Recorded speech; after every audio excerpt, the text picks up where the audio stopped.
लेकर आते हैं देश का सवाल। बीते 3 दिनों में चीन टर्की से सैन्य विमानों की पाक में आवाजाही तेज हो गई। क्यों?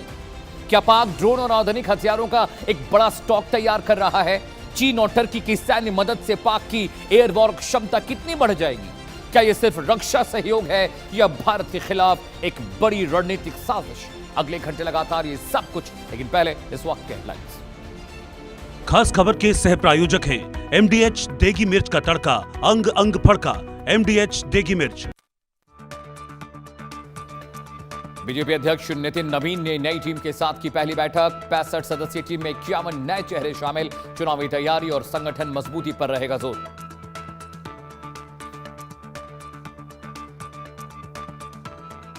भारतीय जनता पार्टी ने जेन जी को साधने के लिए बनाई खास कमेटी। नितिन नवीन, स्मृति ईरानी और विनोद तावड़े को मिली जिम्मेदारी। युवा वोटर्स को जोड़ने की बड़ी तैयारी।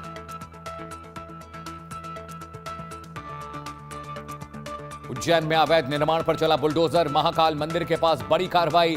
रिहायशी प्लॉट के कमर्शियल इस्तेमाल पर 1 दर्जन से ज्यादा इमारतें ढहाई गई।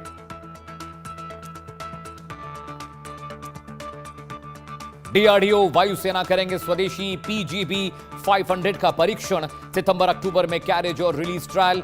बम का वजन 500 किलोग्राम। हार्टेड टारगेट भेजने में सक्षम।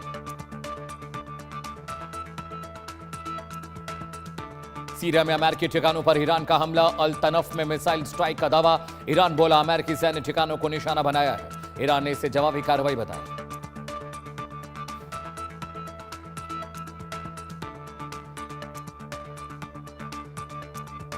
यूक्रेन के क्रीवी में रूसी हमले का खैर। शॉपिंग सेंटर पर गिरे 2 ड्रोन। हमले में 14 की मौत, 120 से ज्यादा जख्मी।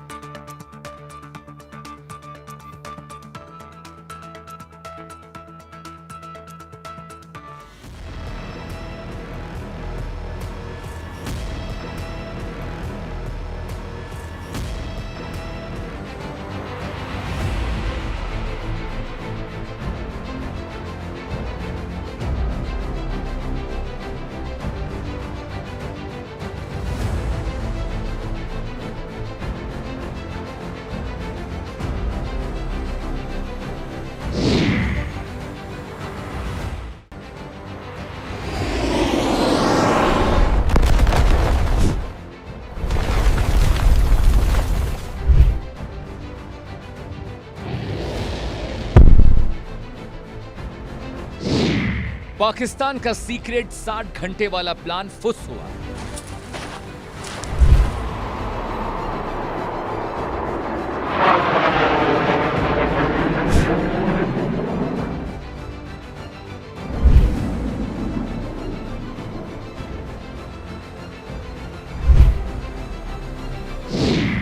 अटैक का खौफ और पाकिस्तान का वेपन कनेक्शन।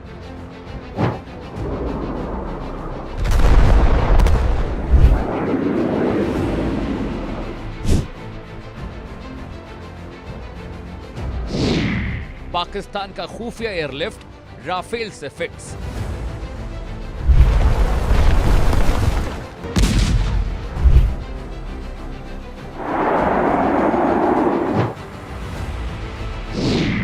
जब होगा भारत का प्रहार, भाग जाएंगे पाकिस्तान के यहां।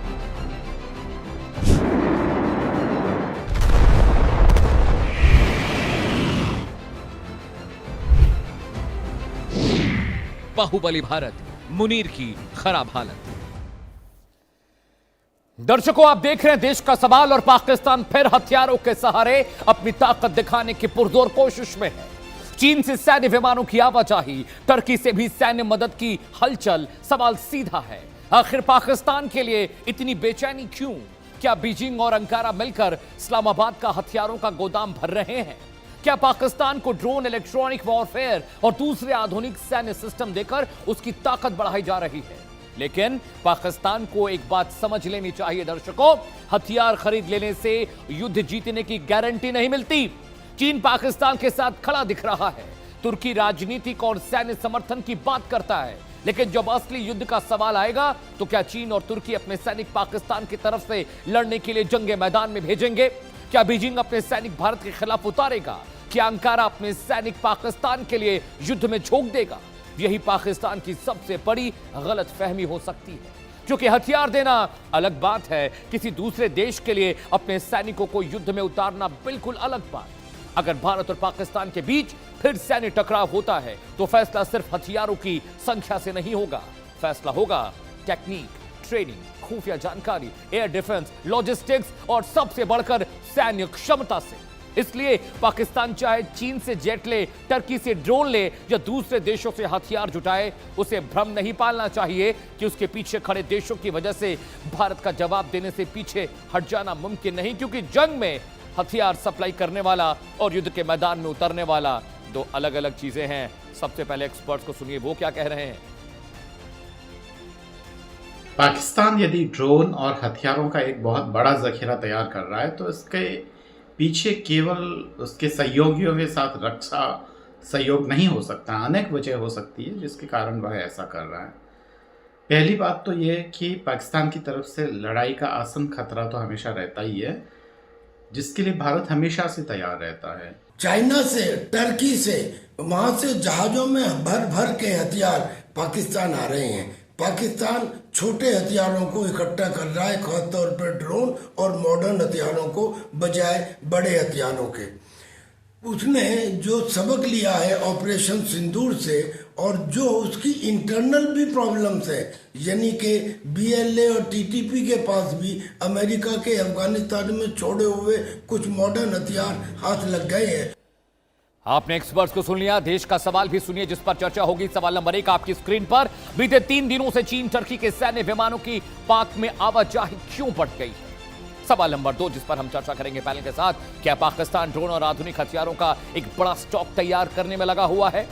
सवाल नंबर 3 जिस पर चर्चा होगी पैनल से, चीन और तुर्की की सैन्य मदद से पाकिस्तान की एयर वॉर क्षमता कितनी बढ़ जाएगी, इसमें कितना इजाफा होगा?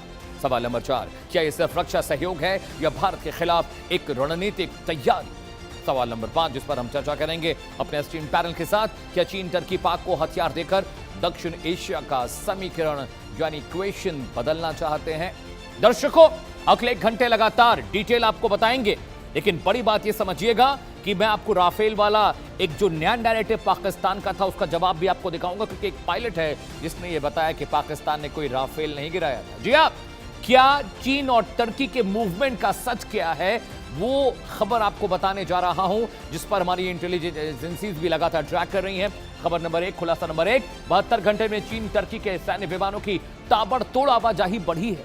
वजह क्या है दर्शकों, क्यों? अगला खुलासा आपकी स्क्रीन पर। टर्की से कामाकाजी ड्रोन और हथियार आने की आशंका जताई जा रही है कि टर्की हथियार भेज रहा है पाकिस्तान के पास भारत के खिलाफ। खुलासा नंबर 3 आपकी स्क्रीन पर आने जा रहा है। चीन की ओर से भी बड़े पैमाने पर हथियार सप्लाई होने की बात सामने आई है, क्योंकि जो सैन्य विमान है वो चाइना और टर्की से उड़कर पाकिस्तान के मुख्तलिफ एयरपोर्ट्स पर लैंड कर रहा है। वो इलाका भी आपको बताऊंगा मैप के जरिए। खुलासा नंबर 4 आपकी स्क्रीन पर, टर्की भी पाकिस्तान के साथ ड्रोन से और एयर स्पेस तक की साझेदारी की बात कर रहा है, यानी ड्रोन भी देंगे और एयर स्पेस टेक्नोलॉजी भी साझा करेंगे। खुलासा नंबर 5 आपकी स्क्रीन पर आने जा रहा है दर्शकों। बीजिंग, अंकारा, इस्लामाबाद का क्या नया सैन्य कनेक्शन स्थापित करने में लगे? चाइना के साथ तो पुराने ताल्लुकात पाकिस्तान के, लेकिन टर्की क्या कर रहा है इस पर नजर रहनी चाहिए। खुलासा नंबर 6 आपकी स्क्रीन पर दर्शकों, इस पर भी चर्चा होगी। ऑपरेशन सिंदूर के बाद, जी हां, ऑपरेशन सिंदूर के बाद पाकिस्तान हथियारों का जखीरा बढ़ा रहा है। क्यों बढ़ा रहा है?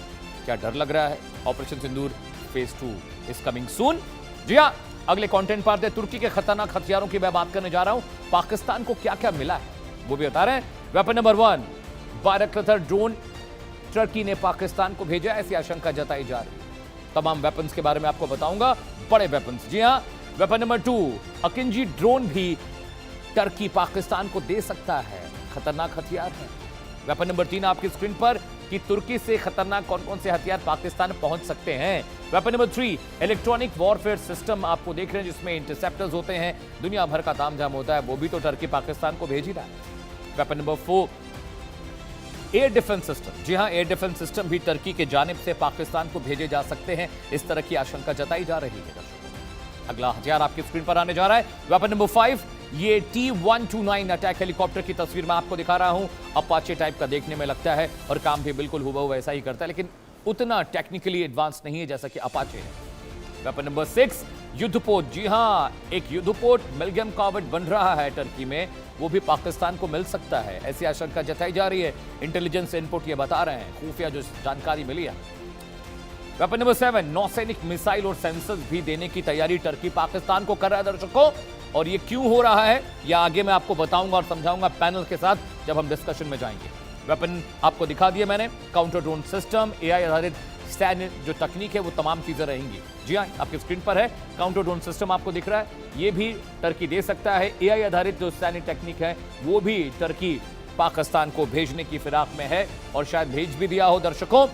और वेपन नंबर 10 आपकी स्क्रीन पर आने जा रहा है। सैटेलाइट और निगरानी जो टेक्निकलिटीज है उस पर भी टर्की लगातार पाकिस्तान के साथ साझेदारी की बात कर रहा है। अगले ग्राफिक्स पर आते हैं। चीन के खतरनाक हथियारों की लिस्ट भी मैं आपके लिए लेकर आया हूं, क्या क्या पहुंचा पाकिस्तान दर्शकों वो देख लीजिए। वेपन नंबर 1 जेंगडू 10C और J-10CE जो लड़ाकू विमान है ऑलरेडी चाइना ने पाकिस्तान को दे रखे हैं, ऐसी कुछ और खेप पाकिस्तान पहुंच रही है। वेपन नंबर 2 आपकी स्क्रीन पर JF-17 जो थंडर फाइटर जेट है, ये भी पाकिस्तान और बड़ी मात्रा में पहुंचता दिख रहा है। वेपन नंबर 3 आपकी स्क्रीन पर आने जा रहा है। PL-15 जो मिसाइल है वो भी चाइना ने भेजने की कोशिश की है। अगले ग्राफिक्स पर आएंगे। वेपन नंबर 4 आपको दिखाने जा रहा हूं। HQ-9P जो एयर डिफेंस सिस्टम है वो भी चाइना के जरिए पहुंचता दिखाई दे रहा है और ये वही एयर डिफेंस सिस्टम है जो ऑपरेशन सिंदूर में फुस्त साबित हुए थे, किसी काम के नहीं आए क्योंकि पाकिस्तानी सैनिकों को बहुत सारी टेक्निकल ट्रेनिंग्स नहीं दी गई थी, वो इस्तेमाल करना नहीं जानते थे। वेपन नंबर 5 आपकी स्क्रीन पर HQ-16 LY-80 जो एयर डिफेंस सिस्टम है चाइना का, वो भी पाकिस्तान पहुंच सकता है और कुछ यूनिट्स पहले से पाकिस्तान में मौजूद भी। वेपन नंबर 6 आपकी स्क्रीन पर CH-4 ड्रोन, ये एक टोही एक जासूसी करने वाला ड्रोन है और ये जो बॉम्ब है उनको भी ड्रॉप कर सकता है टारगेटेड एरियाज में। Weapon number 7 wing Loong second, ये भी एक खास तरह का ड्रोन है जो चाइना सर्विलांस के लिए यूज करता है, ये भी पाकिस्तान को मिल रहा है। दर्शकों पूरी लिस्ट लेकर आए हैं, क्या क्या ले रहा है वो टर्की और चाइना से बताऊंगा मैं आपको और आगे। वेपन नंबर 8 VT-4 जो टैंक्स है वो भी चाइना ने पाकिस्तान को देने के लिए करार किया है। इतने बड़े पैमाने पर हथियार होगा क्या, मैं बताऊंगा आपको क्या होगा। पाकिस्तान डर रहा है, उसे लगता है भारत अटैक कर सकता है। वेपन नंबर 10 F-22P जो फ्रिगेट है वो भी है। होवित्जर SH-15 होवित्जर तोपे हैं, ये भी चाइना की जानिब से वहां पर पहुंचे हैं। वेपन नंबर 10 F-22P जो फ्रिगेट्स है वो भी उम्मीद की जा रही है कि चाइना पाकिस्तान को दे सकता है। वेपन नंबर 11 आपकी स्क्रीन पर आने जा रहा है। टाइप 054A/P एक और फ्रिगेट है, ये भी पाकिस्तान को चाइना के जरिए मिल सकते हैं। ठीक है, लेकिन विमान लगातार लैंड कर रहे हैं दर्शकों। ये विमान कहां लैंड कर रहे हैं जो टर्की और चाइना से आ रहे हैं, वो उसकी लोकेशन भी आपके लिए लेकर आए। आइए आपको मैप दिखाता हूं मैं, ये देखिए ये दो लोकेशन, नूर खान एयरबेस जो रावलपिंडी में है और मसरूर एयरबेस जो कराची में है, यहां पर सैन्य विमान बड़े पैमाने पर लैंड कर रहे हैं। दर्शकों जरा सोचिए कि ये जो तैयारियां हैं ये तैयारियां बहुत खास है। लेकिन इससे पहले कि पैनल के पास जाऊं, मेरे प्रोड्यूसर देव एक बाइट आपको सुनाने जा रहे हैं। राफेल को लेकर पाकिस्तान ने कहा था कि भारत के राफेल पाकिस्तान ने मारकर गिरा दिया। हम कहते रहे सब फर्जी बातें, झूठ बातें, लेकिन एक अमेरिकी फाइटर जेट जो कॉम्बैट एयरक्राफ्ट कर चलाने वाला है, जो कॉम्बैट फाइटर जेट है, उसने जो बात कही है दर्शकों वो आपको सुननी चाहिए। वो सुनिए और देखिए कि कैसे हमने डिकॉय टेक्निक से पाकिस्तान को मूर्ख बनाया और उसको लगता था कि उसने हमारा राफेल गिराया। जरा सुनिए ये पायलट क्या कह रहा है। Yeah, I remember following that, and there was a lot of pictures coming out which were claimed to be downed Rafales, right?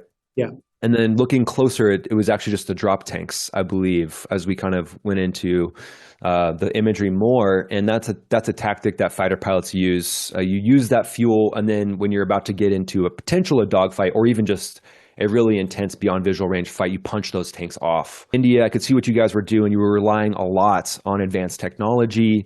I think it's called X-Shield. It's been a while since I made the video, so forgive me if I'm... decoys. Yeah, the decoys, right? So the fact that the X-Shield was employed, I think that was a genius move by India. And that's kind of was the ultimate summary that I came to by doing all the research, was I think India is really smart when it comes to those decoys. And I like also how, the fog of war, you don't want to give away what happened, but you also want to maybe, make the other side think they did get some hits. I think it was the public affairs piece from India was done well because it puts some guessing in the mind of Pakistan. Hey, चलिए आपने Gordon Haber साहब को सुन लिया, fighter pilot हैं, इन्होंने क्या कुछ कहा। चलिए, बड़ा पैनल आपको तस्वीरों में दिख रहा है। स्वागत कीजिए मेजर जनरल डॉक्टर राजन कोचर साहब का। जयंत सर, बहुत शुक्रिया वक्त निकालने के लिए, शो में आने के लिए। मल्लिका पांडे आपको तस्वीर में दिख रही हैं, फॉरेन अफेयर्स एक्सपर्ट हैं। बहुत बहुत स्वागत है मल्लिका जी आपका। दिगंबर सलामपुरे मेरे मित्र अमेरिका न्यूयॉर्क से जुड़े हैं, आपका भी बहुत बहुत स्वागत है दिगंबर साहब। और मेजर शेख नदीम साहब आपको दिखाई दे रहे हैं, स्टडी का अफेयर्स एक्सपर्ट हैं, पाकिस्तान से लाइव जुड़े हैं। बहुत बहुत शुक्रिया मेजर साहब आने के लिए कार्यक्रम में।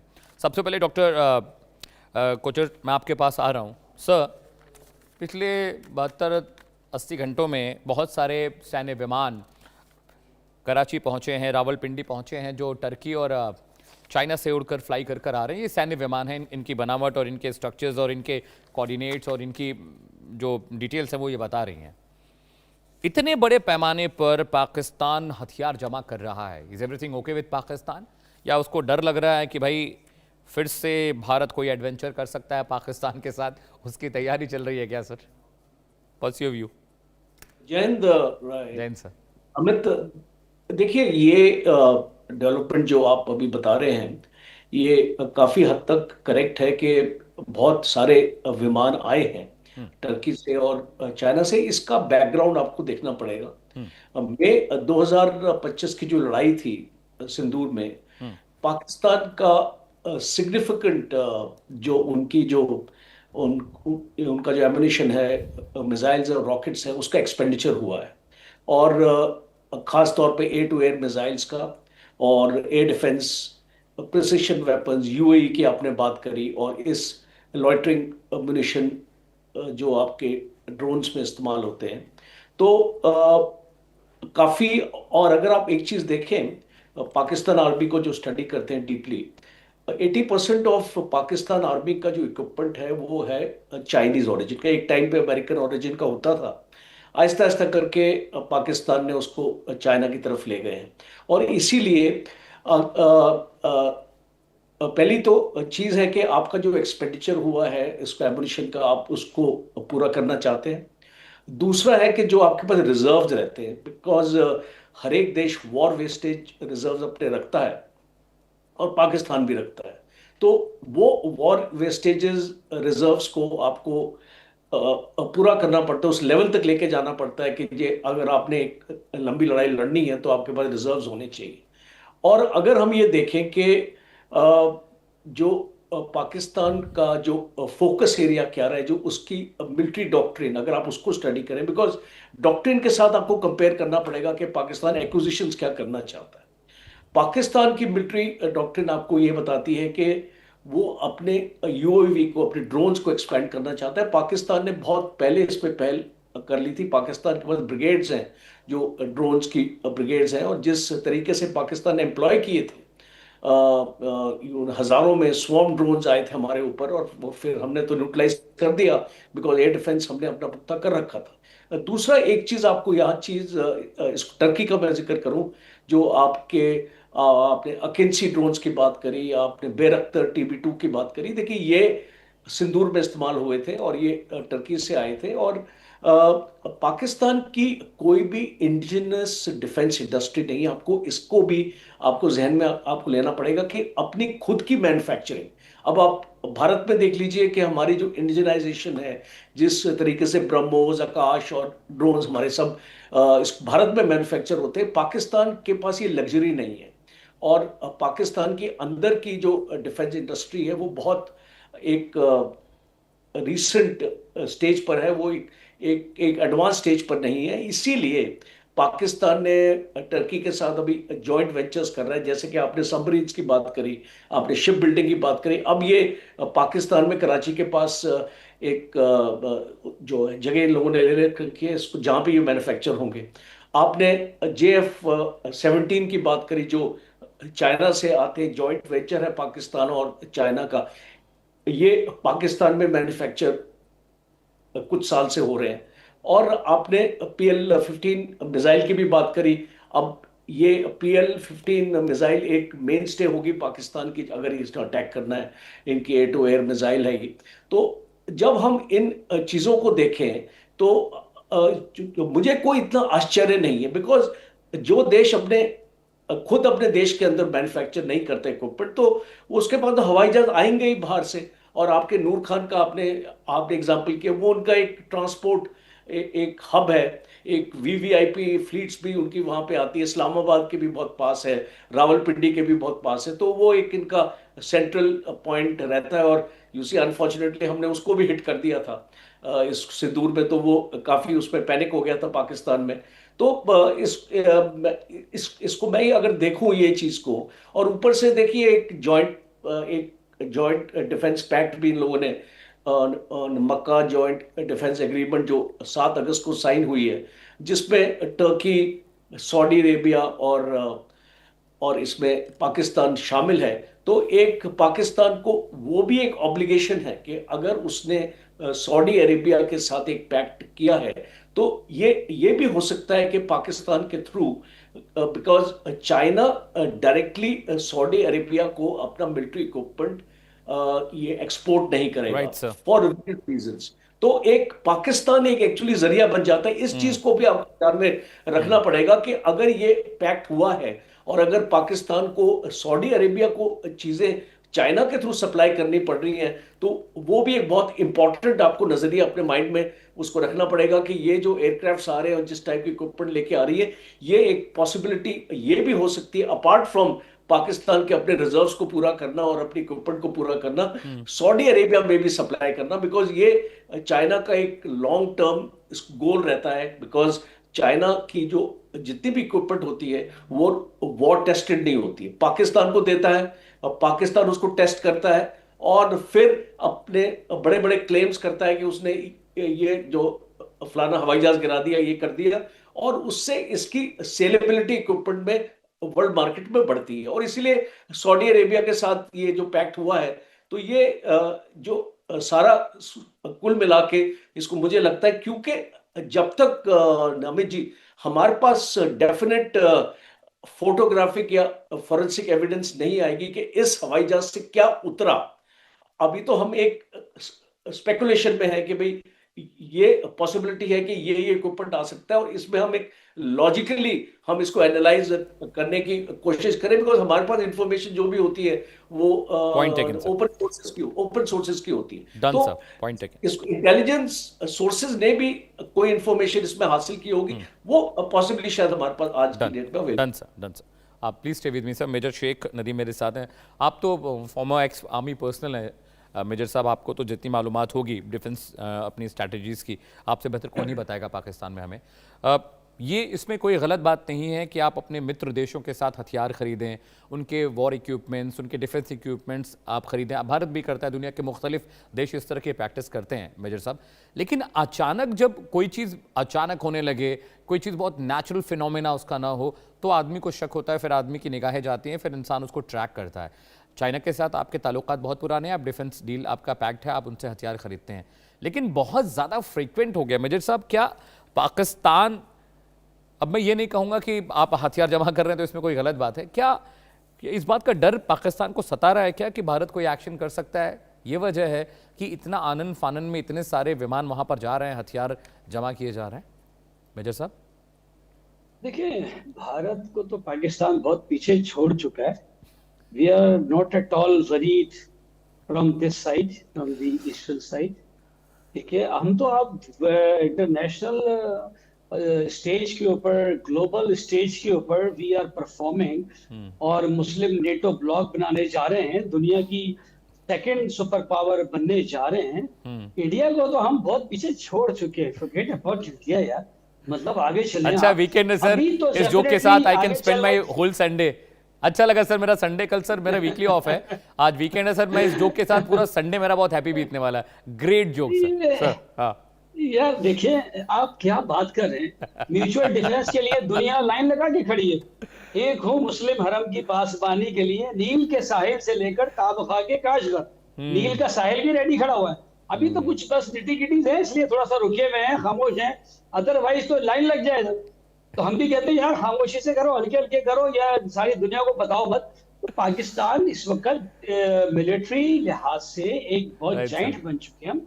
सर ने बातें करते करते बहुत सारी बातें ऐसी कर दी कि जी वो J-17 बना रहा है, कुछ मुल्कों ने खरीदे भी हैं। फिर वो आगे से बोलते हैं कोई मैन्युफैक्चरिंग में नहीं है, फिर कहते हैं जी PL-53 कर रहा है, जी उधर पोर्ट के ऊपर समंदर में फ्रिगेट्स और सबमरीन बना रहा है, फिर कहते हैं वहां कोई मैन्युफैक्चर नहीं हो रहा। भाई आप ये देखिए कि Pakistan is the only country India को जिसने हर चीज में रिस्पॉन्ड किया। आपने 74 में पोखरान किया, 8 इयर्स बाद हमने कोल टेस्ट कर दिया, 98 के अंदर हमने न्यूक्लियर डेटोनेशन कर दी। आज न्यूक्लियर पावर है यार, कोई आसान बात है। 8 न्यूक्लियर रिएक्टर्स चल रहे हैं, मजाक सब आप लोग अंडर एस्टिमेट नहीं कर रहे।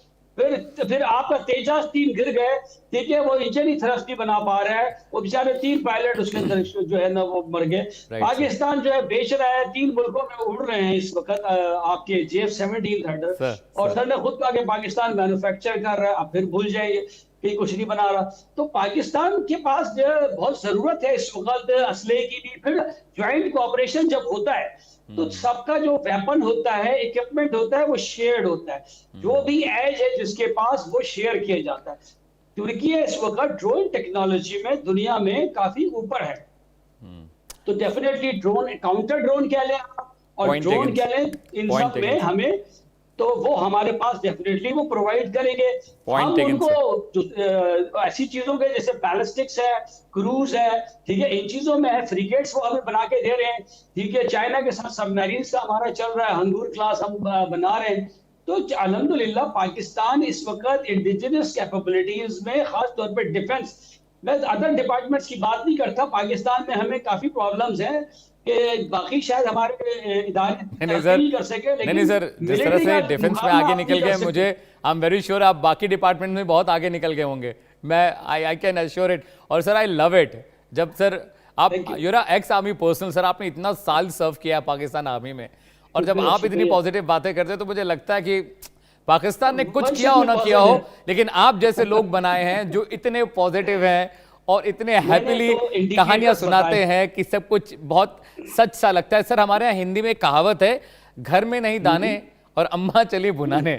तो सर मैं बहुत खुश हूँ, कम से कम ये मेरा बेस्ट सैटरडे होने वाला है आपके साथ डिबेट के बाद। मल्लिका जी के पास जा रहा हूँ। दुकान पकड़ों की और बातें करोड़ों की, ठीक है ना, तो इसके लिए right sir, right sir. Sir I am very sure हमारी आपकी इकोनॉमी भी हमारी इकोनॉमी से बहुत ज्यादा होगी सर, आपकी जीडीपी भी ज्यादा होगी। मैं कह रहा हूँ आप एक बार देखिए, अभी डिस्कशन हम करेंगे 10 मुल्कों का फर्क मुझे लगता है कि आपकी जीडीपी, इकोनॉमी, आपका total sales data, import export, आपकी इंडिजिनस जो जीडीपीज हैं, आपका इंडस्ट्रियल डेवलपमेंट, आपका प्रोडक्शन डेवलपमेंट, आपका इन्फ्लेशन, सब भारत से बहुत बेहतर होगा। I am very sure sir, अगर ये सच हो सकता है कि आप भारत से बहुत आगे निकल गए। Mallika Pandey is also with me, she is a foreign affairs expert.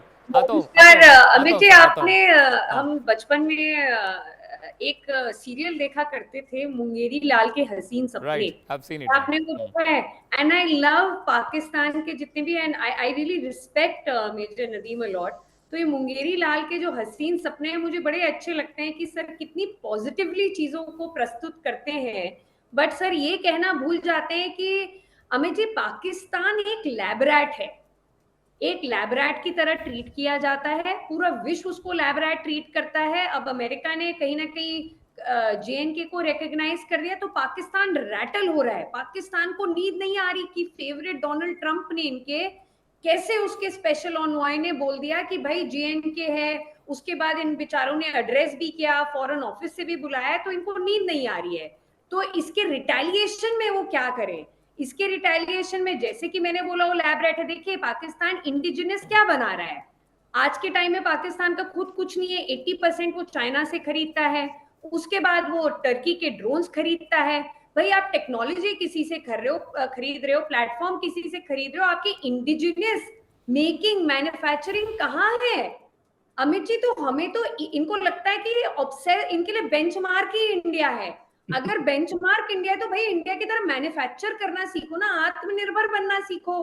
आप लोग तो वहां से एयर कैरियर्स, मतलब फ्लाइट ट्रैकर में ये लोग छुपा देते हैं कि चाइनीज एयरक्राफ्ट आ रहा है, ये लोग छुपा देते हैं कि भाई टर्की का एयरक्राफ्ट आ रहा है, वहां पर से ट्रांसपोर्ट करवा रहे हैं। और हमने ऑपरेशन सिंदूर में इसका क्लासिक एग्जाम्पल देखा है अमित जी। इन्होंने जो चाइना से, देखिए चाइना ने आज तक रियल वॉर में कभी पार्टिसिपेट किया ही नहीं है। सबसे पहले मुद्दे की तो बात ये है, उन्होंने रियल वर्ल्ड जो टेस्ट होता है वो तो किया ही नहीं है उनकी मिसाइल्स ने। क्वालिटी एक जगह होती है अमित जी और क्वांटिटी दूसरी जगह होती है। तो quantity China definitely quantity enormous gigantic production करता है क्योंकि चीप होते हैं वो, बट क्वालिटी उसकी हमने देखी ऑपरेशन सिंदूर में। ऑपरेशन सिंदूर में हमने देखा PL-15 छोड़ा जरूर गया, इंडिया तक पहुंचा भी, बट PL-15 का मलबा पहुंचा वहां पर। न्यू इंडिजिनस नहीं है। मैं आ रहा हूँ मेजर साहब, मैं आ रहा हूँ। टाटा की दुकान से खरीदा है न्यूक्लियर बॉम्ब, तो हमने टाटा की दुकान से खरीदा है। अगर इंडिजिनस नहीं है तो देखिए ईरान का क्या असर कर रही है। न्यूक्लियर बॉम्ब बनाने के चक्कर में 40 साल हो गए नहीं बन रहा, और उनका लिटरेसी रेट देखें, PhD की तादाद देखें, 40 साल हो गए न्यूक्लियर बम नहीं बन रहा। जबकि हमने काफी सारी चीजें, आपको भी पता है, जिसमें क्या बोलूं, छोड़े फिर आप लोग प्रोपेगेंडा करेंगे। उसके बावजूद जब ईरान से नहीं बन रहा, तो हम ये टाटा की दुकान से खरीद के लाए हैं न्यूक्लियर बम। मेरे नदीम सर, आपने न्यूक्लियर देखिए इंडिजिनस है, न्यूक्लियर बम इंडिजिनस है। बम बनाने के आपको पैसे किसने दिए? सऊदी अरेबिया ने पंप किया है, नहीं किया? पैसे जिसने भी दिए हो, ये तो एक अलग बहस आ गई। आप अगर इफ यू आर सेइंग कि इंडिजिनस नहीं है, तो मुझे बता दें न्यूक्लियर बम टाटा की दुकान से खरीदा है, दुकान से खरीद के लाए, कौन से मॉल से खरीदा हमने? और न्यूक्लियर बम, अरे भाई कौन से मॉल से खरीदा हमने न्यूक्लियर बम? थे AQ खान, उन्होंने सऊदी अरेबिया से बिलियंस ऑफ डॉलर का पहले तो तेल माफ किया उन्होंने। चलो उन्होंने बोला ठीक है, चैरिटी केस है सर पाकिस्तान। देखिए जो भी है वो एक अलग बहस है, वो एक अलग बहस है। मैं आपसे बात कर रहा हूँ इंडिजिनस कैपेबिलिटी की। आपका तेजा कौन से मुल्क ने खरीदा है? वो चाहता है कि आप उससे हथियार खरीदें ताकि वो आगे जाके बता सके, अपना प्रोपेगेंडा फैला सके। आपका तेजस किसने खरीदा? आपका तेजस किसने खरीदा बताइए? नहीं सर, आपका तेजस किसने खरीदा? भारत को करने की कोई जरूरत नहीं है, हम लोग अपने ड्रोन्स खुद बनाते हैं, हम ब्रह्मोस साथ में कोड डेवलप कर रहे हैं। अच्छा अभी देखिए हम कान बना रहे हैं, तुर्की के साथ कान बना रहे हैं, तो ये कौन सा कान है? ये जो हम पकड़ते हैं कान, ये वाला है, या कौन सा कान बना रहे हैं जो हम तुर्की के साथ कान बना रहे हैं? EAAN कान टर्की में है सर, कान का प्रोजेक्ट टर्की में है, जहां आपने 200 तो पाकिस्तान उसके साथ है ना, सर म्यूचुअल है ना। 200 टर्की भेजे हैं, टर्की, वो पाकिस्तान आके आपको ट्रेनिंग कर रहे हैं। आपने टर्की में अपने 200 इंजीनियर्स भेजे हैं, टर्की का प्लेटफॉर्म है, टर्की की टेक्नोलॉजी में आप वो डेवलप नहीं कर रहे हैं, आप वहां से ट्रेनिंग ले रहे हैं, कॉपी पेस्ट कर रहे हैं। ये जी इंशाल्लाह वो भी आ जाएंगे। कहने का मकसद ये वो पाकिस्तान में बनेंगे। आपकी तरह SU-30 नहीं बना रहे, आपकी तरह असेंबल नहीं करते, इंजन ही नहीं है। हम इंडिया आपकी तरह आप तो असेंबल कर रहे हैं, आप तो कहते हैं हर चीज असेंबल कर दो। टाटा की मोटरसाइकिल भी असेंबल करते हैं और बातें कर रहे हैं मैन्युफैक्चरिंग की। कहाँ से आ गई मैन्युफैक्चरिंग? मुझे बताइए, आप क्या मोटरसाइकिल भी बनती है? मेजर शेख नदीम, काश आपके पास टाटा होता, आपके पास अंबानीज होते, आपके पास टाटाज होता। आप लोगों की किस्मत इतनी अच्छी नहीं है। इंडियन जो कॉन्ग्लोमेरेट्स हैं, इंडियन जो कारोबारी है, उनके पास इतनी कुव्वत है, वो 10 पाकिस्तान खरीद सकते हैं। आपको पता है? मैं आपको एक जानकारी दूं, आप तो आर्मी के आदमी हैं, मैं आपको एक जानकारी दे रहा हूं। हमारे यहाँ, मैं आपको बता रहा हूं, हमारा यूपी जो हमारा एक स्टेट है, वहां के बच्चों की जितनी फीस है ना, उससे उतनी आपके पाकिस्तान की ना बेसिक GDP है। ये तो कोई बात नहीं हुई कि हम जितना फीस भर देते हैं बच्चों की स्कूल की, उतने में पूरा पाकिस्तान खाता होगा। चलिए, दिगंबर इस्लामपुर है मेरे साथ है। दिगंबर साहब, आपको तो याद होगा ऑपरेशन सिंदूर में खबरें आई कि पाकिस्तानी आर्मी को पता ही नहीं था कि बहुत सारे वॉर वेपन चलाने कैसे हैं, टेक्निकल ट्रेनिंग इनके पास नहीं थी। और एक वीडियो और आया था जिसमें मुनीर एक प्रोपेगेंडा वीडियो बनवाकर टीवी पर चलवा रहे कि देखिए पाकिस्तान किस तरह से बलूचिस्तान और POK में चीजों को कंट्रोल कर रही है। और ये कहते हैं पाकिस्तान बहुत आगे निकल, हमारे अग्नितीर मिसाइल, हमारे पिनाका, हमारे ब्रह्मोस, दुनिया भर के लोग लाइन लगाकर खड़े हैं। और ये गूगल पर है कि who wants to buy our weapons. लेकिन लगता है मेजर शेख आर्मी में रहने के बावजूद उनको इस बारे में जानकारी मालूमात नहीं है। भारत से बहुत आगे निकल गए। दिगंबर साहब थोड़ा इसको आईना दिखाइए। दिगंबर साहब, किसने लिया तेजा? दिगंबर साहब, नमस्ते अमित जी। मैं रिक्वेस्ट करता हूँ पाकिस्तान के गेस्ट को थोड़ा वो सुने, क्योंकि ये वरना फिर बीच बीच में बात मत करे। हाँ। मैं सुना उनको अच्छे से, तो मैं सबसे पहले तो ऑपरेशन सिंदूर इन सब चीजों को पहले आता हूँ। एक चीज मैं बताना चाहता हूँ, इनको देख के मुझे एग्जैक्टली याद आई, इनके एक डिप्लोमेट है हुसैन हक्कानी बोल के, उन्होंने एक बुक लिखी है इमेजिनिंग पाकिस्तान बोल के, ठीक है। वो अमेरिका के पाकिस्तान के डिप्लोमेट है, मैं नहीं बोल रहा हूँ। और ये जो पाकिस्तान की प्रॉब्लम क्या है ना, वो सोचता है कि खुद को हम, जैसे इन्होंने बना रहते, सेकंड सुपर पावर बन रहे हैं, इस्लामिक नेटो बन रहे, यही चूरन बेच रहे हैं, और वो दुनिया को तो बेच ही रहे, खुद भी वही बेचा रहे, तो इसके साथ ये प्रोपेगेंडे में ही कुछ जीते हैं।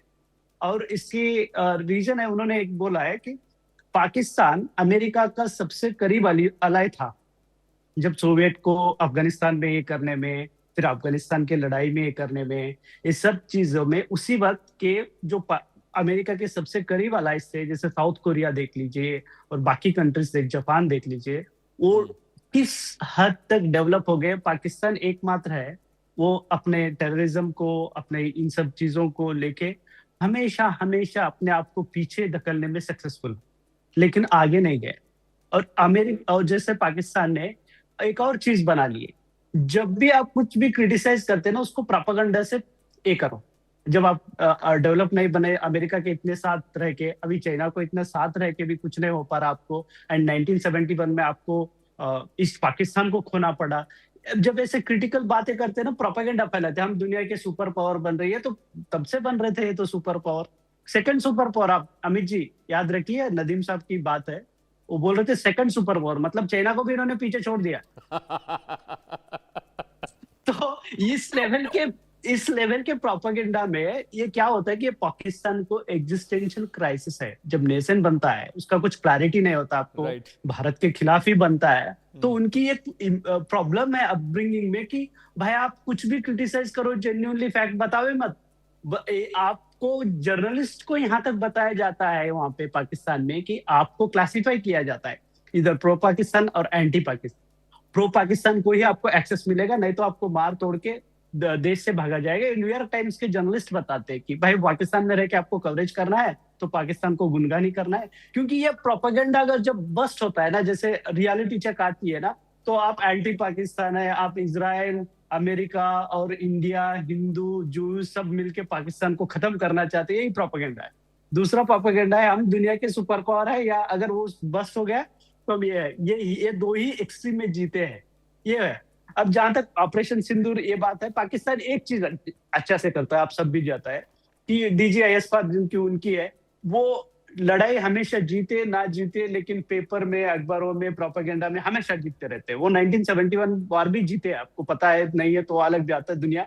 दुनिया कैसे सोचे कि उनको कोई लेना देना नहीं, उनको अपने आप को सेंटर ऑफ द यूनिवर्स, जैसे हम दुनिया के second power, first power, super power हमेशा बन रहे हैं, ये इसी में रहते हैं।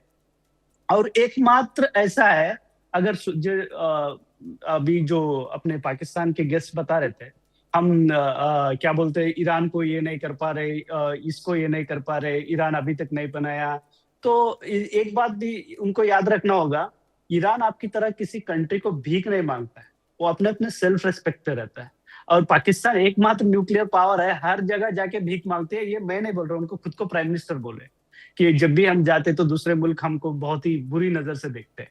और एक बात, ऐसा देश है जहां पे अभी तक कोई एक भी प्राइम मिनिस्टर अपना टर्म खत्म नहीं कर चुका है। एक भी प्राइम मिनिस्टर, अगर आपका टर्म 5 साल का दिया होता है, वो भी खत्म नहीं कर पाया।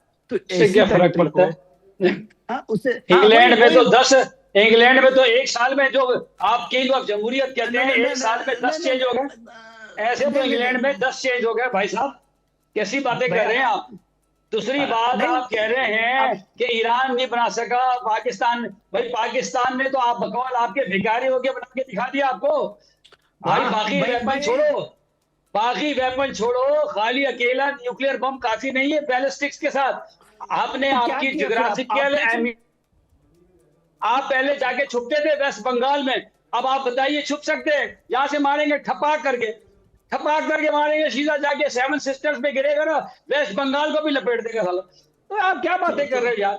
मतलब आप पाकिस्तान को अंडर एस्टिमेट कर रहे हो कि पैसे लेके बनाया। अब मैंने वो बाजी को यही बताया कि बाजी, क्या हमने न्यूक्लियर बम टाटा की दुकान से खरीदा?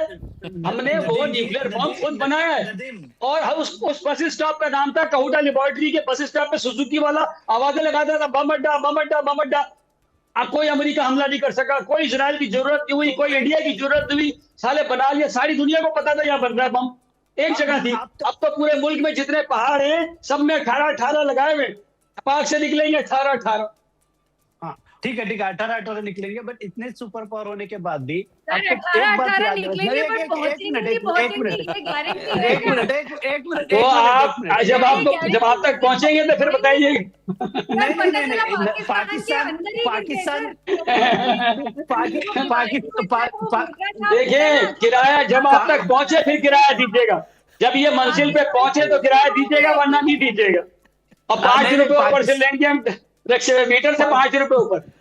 पाकिस्तान कुछ कह रहे हैं शेख साहब। नहीं मैं एक बात बोलता हूँ, पाकिस्तान एकमात्र दुनिया में न्यूक्लियर पावर होगा, पाकिस्तान दुनिया में एकमात्र न्यूक्लियर पावर होगा जहां पे उनके न्यूक्लियर वेपन होने के बाद भी ईरान भी अटैक करता है, उसके पड़ोसी अफगानिस्तान भी अटैक करता है, भारत भी अटैक करता है, और जो अमेरिका तो सीधा उसके घर में जाके मिलिट्री एयरफोर्स में भी चुपचाप कर दे, तब भी हम बोलते हैं हम आटम बम बनाए, हम आटम बम, क्या फायदा?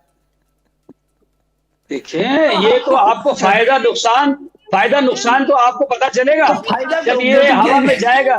ये कोई शबरात के लिए नहीं बनाया, शादी के लिए, मेरी शादी में पटाखे चलाने के लिए नहीं बनाया। नहीं मेजर साहब, वो हवा में तो जाएगा और हवा ही खाएगा। ठीक है मेजर साहब, वो हवा में जाएगा लेकिन हवा ही खाएगा। चलिए जनरल साहब के पास। जनरल साहब नहीं, एक मिनट अमित जी, मेरे को एक मिनट कर लीजिए। अब नदीम जी बोल रहे थे उनकी शादी के लिए नहीं बनाया, हम क्या राहुल गांधी की शादी के लिए बना के रखा है? अगर आप आटम बम चला के भी देखो, बेचारे को भलाई भारत के कुछ हिस्से नुकसान होंगे, पाकिस्तान से ज्योग्राफिकल मैप से भी हट जाएगा, उसमें याद रखिए। तो वो पाकिस्तान इस्लामिस्तान का यूनिट है, पाकिस्तान इस्लामिस्तान का यूनिट है। नहीं आप लोग उड़ जाएंगे सारे, इधर ही हैं पाकिस्तानियों में।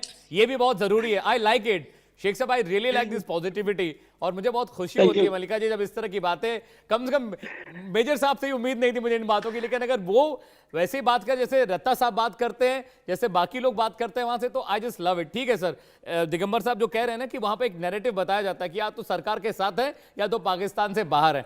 जनरल साहब मैं आपके पास आ रहा हूं। एक बहुत बेसिक बात है सर कि मैं आपको हथियार बेच सकता हूं लेकिन आपकी जंग में खुद शरीक नहीं हो सकता। ये टर्की और चाइना भले पाकिस्तान को हथियार दें, ठीक है उनका राइट है खरीदने और बेचने का, लेकिन ऑपरेशन सिंदूर के वक्त ये खबर आई भी थी कि बहुत सारी टेक्निकल प्रॉब्लम की वजह से पाकिस्तानी आर्मी को पता ही नहीं था बहुत सारे वेपन सिस्टम को कैसे चलाया जाता है। दूसरा, अभी जो पायलट थे जिनकी बाइट मैंने चलाई है, जिनका वर्जन मैंने चला, उन्होंने कहा है कि it was a decoy from Indian Air Force और कोई राफेल तो मार के गिराया नहीं था पाकिस्तान ने। वो हमारे पायलट नहीं है सर, वो अमेरिकन पायलट है और बहुत सालों तक ऐसे बहुत मिलते हैं मार्केट में, ऐसे मार्केट में बहुत मिलते हैं। मेजर साहब मैं आ रहा हूं। ऐसा है कि major Nadeem, I think I will request you not to interrupt. आप एक फौजी होके भी एक फौजी की तरह इस चैनल में बिहेव नहीं कर रहे हैं। एक लेडी है इस चैनल में, आप एक लैंग्वेज इस्तेमाल करते हैं, साले बोलते हैं आप एक ये अपने इसको घर में नहीं है कि आप अपने इसको लोगों से बात करें। You're on a national TV and you need to behave and your language has to be cultured. तो इस पहली चीज है, देखिए it is very very simple. Pakistan की इकोनॉमी, अब ये इसको मेजर नदीम ने कुछ एक्चुअली बोला, मैं कुछ 2 पॉइंट्स पाकिस्तान की इकोनॉमी जो उनकी अपनी रिपोर्ट है उसमें मैं बताऊंगा। पाकिस्तान की इकोनॉमी इस IMF से टोटली फंडेड है। 37 मंथ्स का एक एक्सटेंडेड फंड फैसिलिटी है पाकिस्तान को इस IMF से, और 1950 से आज तक पाकिस्तान ने 25 बार IMF से आपका लोन लिया है, और 70% आपकी जो इकोनॉमी है वो आपकी डेट फाइनेंसिंग में चलती है। तो I think you can understand कि एक super power, second super power करके आपने वर्ड इस्तेमाल किया, तो मुझे तो हंसी आती है, बिकॉज आपने इसको इकोनॉमिक शायद पढ़ी नहीं है। आप अपने किसी समझदार इकोनॉमिस्ट से जो पाकिस्तान में, I think you can have a conversation, वो आपको अच्छी तरीके से एक्सप्लेन कर देंगे। दूसरा, आपने ये जो DGISPR और जो पाकिस्तान की नैरेटिव, मैं पढ़ाता हूँ इकोनॉमिक्स पढ़ाते हैं, इसको no wonder Pakistan economically bankrupt. आप जैसे लोग पढ़ाते हैं वहां पे इकोनॉमिक्स, बिकॉज आप लोगों को ABCD नहीं पता इकोनॉमिक्स की, इसलिए पाकिस्तान बैंकरप्ट। चलिए बहुत शुक्रिया, मैंने कभी जवाब नहीं देना था, लेकिन आपने जब तालीम की बात की,